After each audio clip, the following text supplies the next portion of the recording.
Movie. அந்த அந்த teacher நச்சு நிஜமாவே ரொம்ப கஷ்டமா நடிப்பே இல்லை, கதாபாத்திரமாவே மாறிட்டாங்க. அப்படியே மாறிட்டாங்க. எல்லாருமே ரொம்ப தான் நடிச்சிருக்காங்க. No melodrama. இந்த படத்தை பார்த்தோன்னே எனக்கு ராஜ் கபூரோட ஜாஸ்தியில் வரும். தட் இஸ் ஆல்சோ ஒரே ஒரு லைன் கதை. இதே போல அது சார் இன்னும் கொஞ்சம் ஸ்லீக்காக பண்ணிருப்பாங்க. ஹிந்தியில் இன்னொரு படம் பிஆர் இவன் சோப்ரா ஒரு படம் இருக்கு. இது பேர் என்ன, 2 படம் அவள். அவளோட படம் ஒன்று என்ன அப்படின்னா தட் வாஸ் கமர்ஷியல். ஒன்று ஜூல்னு படம், இன்னொன்று வந்து இத்தஃபாகுங்க. பட் அது வந்து ஓரளவு கமர்ஷியலிஸ்ட்டை அதை கொண்டு வந்தாங்க. ஆனால் இந்த படத்தில் கமர்ஷியல் பாயிண்டே இல்லை. குற்றம் கடிதல் ஃப்ளாப் ஆனது மனுஷாவுக்கு தான் நஷ்டம். ஏன்னா அவ்வளோ பேர் போய் பார்த்துருக்க வேண்டிய படம். ஆனால் அந்த 2 படத்துலையும் நிறைய இது இருந்தது. But Devar also very good. Best was Jaagte Raho. இந்த படத்தை பார்த்தோம்னா எனக்கு ராஜ் கபூரோட ஜாக்தே ரஹோ தான் அந்த படம் நேஷனல் அவார்டு வாங்கிச்சு. குற்றம் சிறந்த best Tamil film national Tamil film கேட்டகரியில் நேஷனல் அவார்டு ஆமாம் கொடுத்தாங்க. இந்த படத்தில் டெலிபரேட்டாக ஸ்டார் காஸ்ட் யாருமே வைக்கல. காரணமே அதுதான், யதார்த்தமாக இருக்கணும். ஸோ நார்மல் பீப்புள், நம்ம ஒரு நார்மலாக எப்பவும் பார்க்குற ஒரு ரோட்டில் பயணிக்கும் போது பார்க்கக்கூடிய மக்கள் டைரக்டர் அப்படி செலக்ட் பண்ணி. ஸோ இந்த படத்தை சேலஞ்ச் பண்ணி எடுத்தார். எல்லாமே new faces, not establish. So இந்த படம் இப்படி போனால் தான் ஒரு சாமானியனுக்கு போய் சேரும் அப்படிங்கிற ஒரு இதில் எடுத்தார். அது கரெக்டாக சேர்ந்துச்சு. சிறந்த தமிழ் தேசிய விருது வாங்கிச்சா தமிழ் படம் போயிடுச்சு. ஆக்சுவலாக அது வரும் படம் முன்னாடி அது இது போடுவாங்க.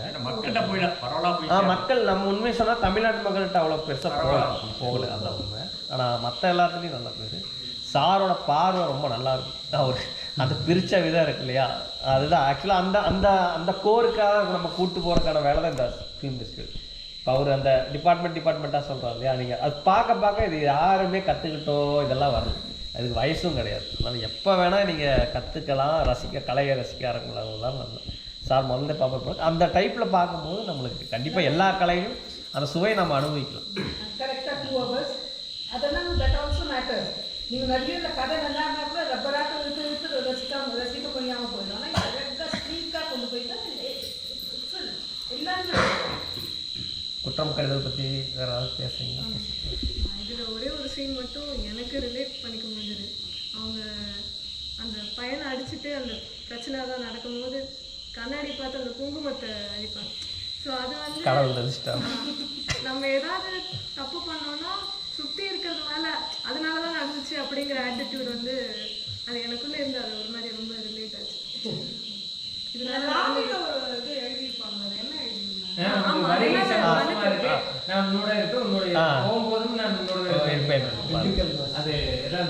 சங்கீத வசனத்துல ஒரு பகுதி நினைக்கிறேன். அதை ஒரு நம்பிக்கையை கொடுக்கு. பாட்டு இருந்துச்சு. அதான் நீங்க சொன்ன இந்த போன் பேசுற இடத்துல இந்த வீட்டை விட்டு வெளியே வந்தா நாளும் நடக்கலாம், அதை தெரிஞ்சுக்கிட்டா. அந்த படத்துல அதே மாதிரி இன்னொரு சீன் வந்து நாரப்பா சீன் வந்து அந்த பையனுக்காக அந்த டாக்ஸி டிரைவர் இது பண்றாரு இல்லைங்களா, அவங்க மாமா. அதுக்கு ஒரே ஒரு காட்சி வச்சிருப்பாரு. அவங்க அப்பா இறந்து போயிருப்பாங்க, அவங்க அம்மா அழுதுட்டு இருப்பாங்க. பையன் அவங்க அப்பாவுடைய கையை பிடிச்சிருப்பாங்க, மாமாவுடைய கையை பிடிச்சிருப்பாங்க. அந்த நேரத்தில் அவருடைய ரியாக்ஷன், தன்னோட ரெஸ்பான்ஸ், அந்த பையன் தன்னுடைய பையனா காட்டக்கூடிய அந்த முழு விஷயத்தையும் வந்து ஒரு ஷாட்ல ரொம்ப கிளியரா சொல்லிடுது. எப்படி அவங்க வேற மாதிரி எக்ஸ்பெக்ட் பண்றாங்க, ஆனா வேற மாதிரி நடக்குது. இப்போ நம்ம என்னன்னா ஒவ்வொரு நியூஸையும் இன்டர்பிரேட் பண்ணி பார்க்க வேண்டியதா இருக்கு. இப்படிதான் நம்ம யோசிக்கிறோம். அடிஸ்டாண்டில் வந்து அந்த அம்மா ரொம்ப மோசமான ஆளு, அப்படிதான் நம்ம யோசிக்கிறோம். பட் உள்ள என்ன நடந்துருக்கோம், அப்போ நியூஸை வந்து அப்படியே நம்ம எடுத்துக்க கூடாது. ஸோ என்ன வேணாலும் இருக்கலாம், நம்ம உடனே பிளேம், எதையும் தெரிஞ்சுக்காம ஃபுல்லாக பிளேம் பண்ணிடுறோம். இல்லை, அந்த குழந்தையோட மாமா அதுபோல தான் இருக்கு. குழந்தையோட மாமா இதோட ரோலுக்கு அவர் குதிச்சு ஆர்ப்பாட்டமெல்லாம் பண்ணியிருப்பான். அது ஒன்றுமே பண்ணல. அந்த மனுஷன் வெறும் தன்னோட டைலாக்ல ஃபேஷியல் எக்ஸ்பிரஷன்ஸ், தட்ஸ் ஆல். ரொம்ப டிஸ்டிங் ஆக்ஷன் அவர். ஐயா தான் சொல்ல வந்தீங்க. நான் வந்து குற்றம் கடிதல் அப்படிங்கிறது முதல்ல ஒரு திருக்குறளுடைய அதிகாரத்தினுடைய தலைப்பு. அது வந்து அரசனுக்கு சொல்லக்கூடிய மிக முக்கியமான தலைப்பு. எப்படி நீ குற்றத்தை கடியோம், குற்றத்தை வந்து நம்ம தடுக்க நிறுத்த முடியாதுங்கிறத வள்ளுவர் தெளிவாக சொல்றாரு. அதை கடியத்த முடியும் அப்படிங்கிறதுனால கடிதம் இருக்கிறாரு. அது இயக்குனர் பிரம்மாவுடைய அப்பா வந்து ஒரு தமிழாசிரியர். அதனுடைய தாக்க படம் முழுக்க இருக்குது. அதில் வந்து திருக்குறள் நிறைய இடத்துல ஆமாம், திருக்குறளை 2 பார்வையில் உங்களுக்கு சொல்கிறேன். ஒன்று, காக்க பொருளா அடக்கத்தை அப்படின்னு அடக்கமுடைமையில் அடக்கத்தை பொருளாக காக்காம்பர். இங்கே குற்றம் கெடுதல்ல, குற்றமே காக்க பொருளாகம்பர். இதை நீங்கள் எப்படி லிங்க் பண்ணோம்னா, இப்போது உங்களுக்கு யாராவது தங்க நகை போட்டுக்கிறீங்களா? யாராவது என்ன எத்தனை இது ஒரு சவரன் வருமா? இப்போ இது தொலைஞ்சிருச்சு, ரிலாக்ஸ் உட்காந்துருப்பீங்களா? பதட்டமாக தான் இருப்பீங்க இன்னைக்கு தங்கம் விற்கிற நாளைக்கு. அதை போல உங்ககிட்ட அடக்கம் தொலைஞ்சிருச்சுன்னா பதட்டமாகணும், பதவதப்பாகணும் வள்ளுவர் அடக்க முறைகள் சொல்றார். காக்க பொருளா அடக்கத்தை, அந்த பொண்ணு எப்படி தொலைஞ்சுன்னா பதவதப்பாகிறீங்களோ அதே போல அடக்கம் நம்மகிட்ட இருந்து தொலைஞ்சு போச்சுன்னா அந்த பதவதைப்பு உள்ளிருந்து வரணும் அப்படிங்கிறது. அதே போல அரசனுக்கு குற்றத்தை பொருளாக காக்க வேண்டும். அந்த பதவதைப்பு உனக்கு வரணும், குற்றம் உனக்கு செஞ்சிட்டும் தெரிஞ்சிட்டோம்னா நீ பதவதைப்பாகணும். ஐயா சொன்ன அந்த கிளீன்லினஸ், மனசை தூய்மைப்படுத்துறது அங்கே நடக்குது. அதே போல அந்த பாட்டில் அவர் சொன்ன மாதிரி அருமையாக கவனிச்சிங்க ஐயா. நான் இன்னும் ஒரு கவனத்தை உங்களுக்கு சொல்கிறேன். வேகத்தரையில் ஏறி இறங்குறத காட்சிப்படுத்தியிருப்பார். அது தடைகளை மீறி மனம் தாண்டி திருமணம் பண்ணுறத குறியீட்டு, சங்க இலக்கியத்தில் குறியீடுன்னு சொல்லி வைப்போம், உள்ளூரை இறைச்சின்னு. அந்த குறியீட்டை அவர் நவீனப்படுத்தி வேகத்தரையை தாண்டி இயக்கிறத கரெக்டாக வச்சிருப்பாரு. எத்தனை பேர் பார்த்தீங்கன்னு தெரியல, அது ஒன்று.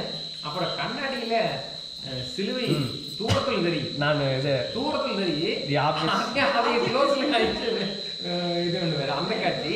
அப்புறம் அந்த பாட்டு நடத்திருப்பாங்க டீச்சர், சிங்கர் சாங்னு சொல்லி அந்த பாட்டு அந்த பாட்டு முடிகிறக்குள்ளேயே செக்ஸ் எஜுகேஷன் முடிஞ்சிரு, மற்ற காட்சிகள் எல்லாம் முடிஞ்சிடு. அந்த ஒளிப்பதிவு அட்டகாசமாக இருக்கு. பொண்ணு கண்ணிலேருந்து ஒரு தண்ணி வரும். ஆமாம், அந்த இது வரு. அந்த பாடத்தை நடத்தும் போது பின்னால அந்த பாட்டு நடத்தும்போது பாகங்கள் குறிச்சிருப்பாங்க. இன்னொரு இடத்துல இன்னொரு திருக்குறள் எழுதியிருப்பார். அடிக்கும்போது இந்த அம்மா வந்துடுறாள் மெர்லின் வந்தபோது கிளாஸ் ரூம்ல வேற திருக்குறள், பொறுத்தாரை ஒன்றாக வையாரே வைப்பர் பொறுத்தாரை பொன்போல் பொதிந்து, தங்கத்தை போல பொதிந்து வச்சிருப்போம் யாரைய, பொறுத்தாரை. தண்டித்தவர்களை நாம ஒரு பொருட்டாகவே மதிக்கவே மாட்டோம் அப்படிங்கிறது அவருடைய பொருள். அது ரொம்ப நயமா வச்சிருப்பாரு. அதை நான் ரொம்ப ரசித்தேன். அதுக்கப்புறம் அந்த காவலர் போன்ல பேசும்போது கிரிமினல்ஸை நாங்கள் திருத்தணும், அதுக்கு எங்கள் பிள்ளைங்களை வளர்க்கணும் அப்படின்னு சொல்ற அறிவுரை. அதுக்கு அடுத்தது ஆட்டோக்காரர் சொல்றாங்களா, டேய் இது அப்பட்றா இது இப்பட்றா அப்படின்னு சொல்லி கொடுக்கணும். நான் அவன் லாங்குவேஜில் சொல்றது. அந்த கூட்டுற ஆயா வந்து சொல்லுவாங்க, என்னதான் டீச்சரோ என்னதான் பிள்ளைகளோ என்னதான் பள்ளிக்கூடமோன்னு சொல்லி அவங்க லாங்குவேஜில் பேசுறது. இது எல்லாமே வந்து அப்போ கடைசியில் முடிக்கும் போது அந்த தாய் புத்தகம், ஒரு ஆசிரியர் என்பவர் உங்கள் நம்பித்தான் நாங்கள் பள்ளிக்கூடத்துக்கு அனுப்புகிறோம் அப்படிங்கிற மாதிரிலாம் விவாதங்கள் வருது. நிறைய சீன்ஸ் நம்ம நெஞ்ச டச் பண்ணாத சீனே இல்லை.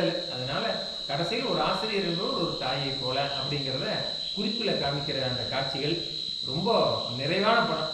எத்தனை முறை பார்த்தாலும் சலிப்பு தட்டாது. ஒவ்வொரு முறையும் நம்ம கற்றுக்கல, அந்த அளவுக்கு நிறைய விஷயங்களை பயன்பாட்டு இல்லை,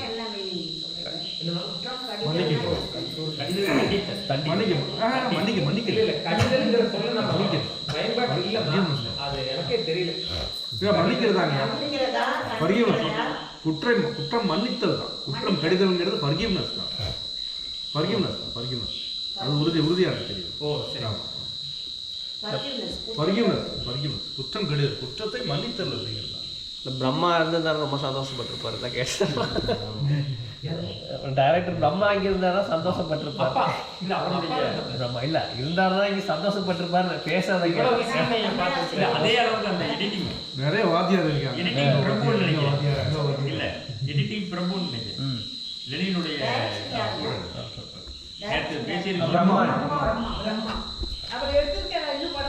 மகளிர் மட்டும் ஒரு படம் கல்பாக புது புது மகளிர் அந்த பாட்டு மட்டும் எனக்கு நினைவு வருதுங்க. அந்த சமூகத்துக்கு வெளியில் அந்த போன் பேசும்போது வீட்டை விட்டு வெளியில் வந்தால் நடக்கலாம், அது பழைய பாட்டு. ஓ அது முதல்ல ஆரம்பமே அதுனா வீட்டை பொண்ணா இருக்க கற்றுக்கணும். அதில் ஒரு ஃபேஸ் குறிப்பிட்ட பகுதி சௌகத்தனா பேசுங்க. 4 டைம் இந்த படம் பார்த்துருக்கீங்க.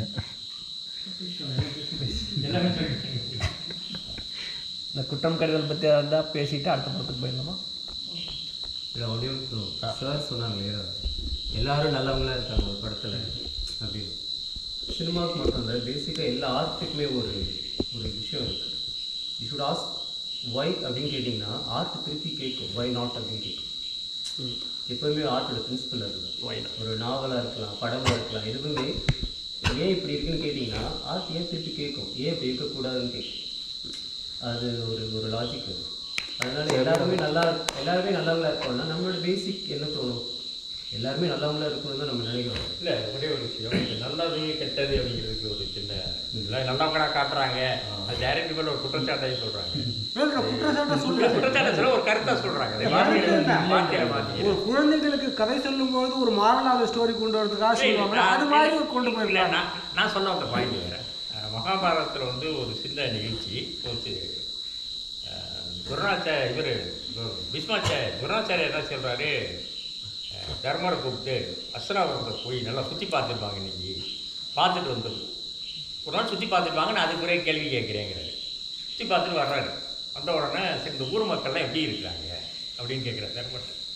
தர்மர் சொல்கிறாரு, எல்லோரும் ரொம்ப நல்லவங்க, ஏதோ அவங்களுடைய சில தவிர்க்க முடியாத சந்தர்ப்ப சூழ்நிலை சில தவறு செய்கிறாங்களே ஒழிய எல்லோரும் ரொம்ப ரொம்ப நல்லவங்க, ரொம்ப ரொம்ப அன்பானவங்க அப்படிங்கிறாரு. சரின்ட்டு அடுத்த நாள் துரியோதனன் அதே தான் போய் பார்க்குறாரு.